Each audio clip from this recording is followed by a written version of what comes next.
কল্পনা করুন, আপনার ঘাড়ে এক পাহাড় সমান ঋণের বোঝা, অথবা এমন কোনো ভুল আপনি করেছেন যা আপনাকে প্রতি রাতে ঘুমোতে দেয় না।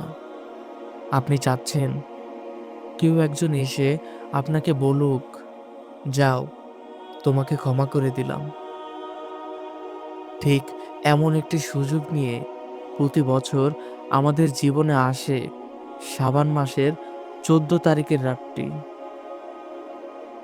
আজকের ভিডিওতে আমি কোনো লম্বা লেকচার দেব না, বরং আমি আপনাকে এমন এক মুসাফিরের গল্প শোনাবো যে এক শবে বরাতের রাতে তার জীবনের সব অন্ধকার কাটিয়ে আলোর দেখা পেয়েছিল।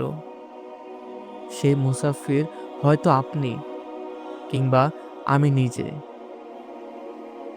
গল্পটা শুরু করি।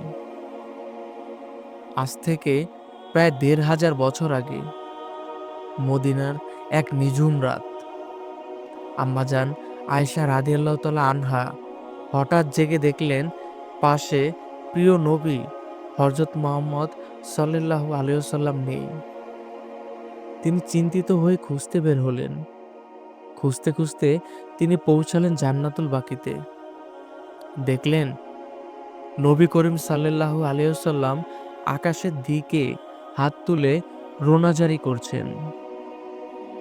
রাসূলুল্লাহ সাল্লাল্লাহু আলাইহি ওয়াসাল্লাম তাকে বললেন, আয়েশা, তুমি কি জানো এটি কোন রাত? এটি অর্ধ সাবানের রাত। এই রাতে আল্লাহ তাআলা বনি কালাব গোত্রের ভেড়াগুলোর শরীরের পশমের চেয়েও বেশি মানুষকে ক্ষমা করে দেন। সুবহানাল্লাহ! আল্লাহর ক্ষমা করার সেই অফুরন্ত বাসনা থেকেই এই রাতের শুরু। কিন্তু আমাদের সমাজে এই রাতটি এখন একটি উৎসবে পরিণত হয়েছে। আমাদের সেই মুসাফির, যার কথা শুরুতে বলেছিলাম, সে ১ বছর দেখল তার বাড়ির পাশে আতশবাজি ফুটছে, রাস্তায় জটলা, ঘরে ঘরে হালুয়া রুটির ধুম। সে ভাবল এটাই হয়তো শবে বরাত। কিন্তু মাঝরাতে যখন হইচই শেষ হলো, সে দেখল তার মনের অস্থিরতা কমেনি। তার মনে হলো, আমরা কি তবে সেই মহান রাতটাকে শুধু আনন্দ আর খাবারের মধ্যে সীমাবদ্ধ করে ফেললাম?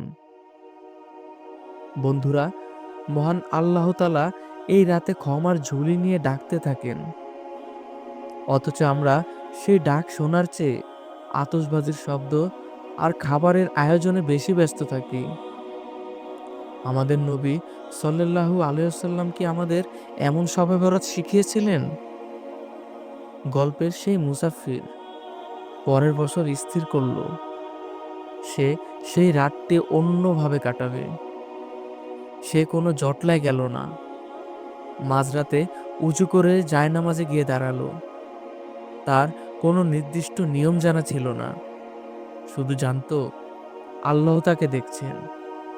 সে তার জীবনের সব ভুলের কথা মনে করে কাঁদতে লাগলো, ঠিক যেভাবে একজন সন্তান তার মায়ের কাছে ভুল করে ক্ষমা চায়। আপনিও চাইলে এই মুসাফিরের মতো হতে পারেন।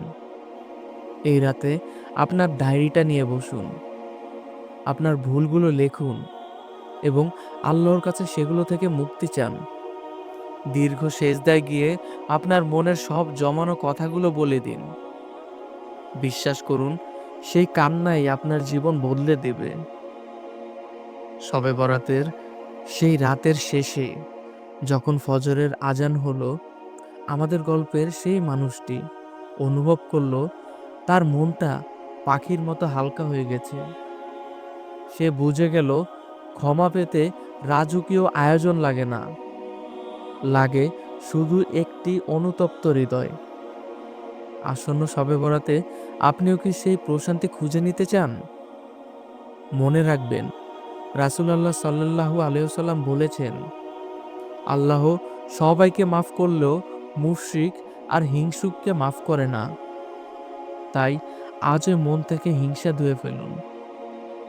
আজকের এই ভিডিওটি যদি আপনার মনে সামান্য দাগ কেটে থাকে, তবে প্রিয়জনদের সাথে শেয়ার করুন।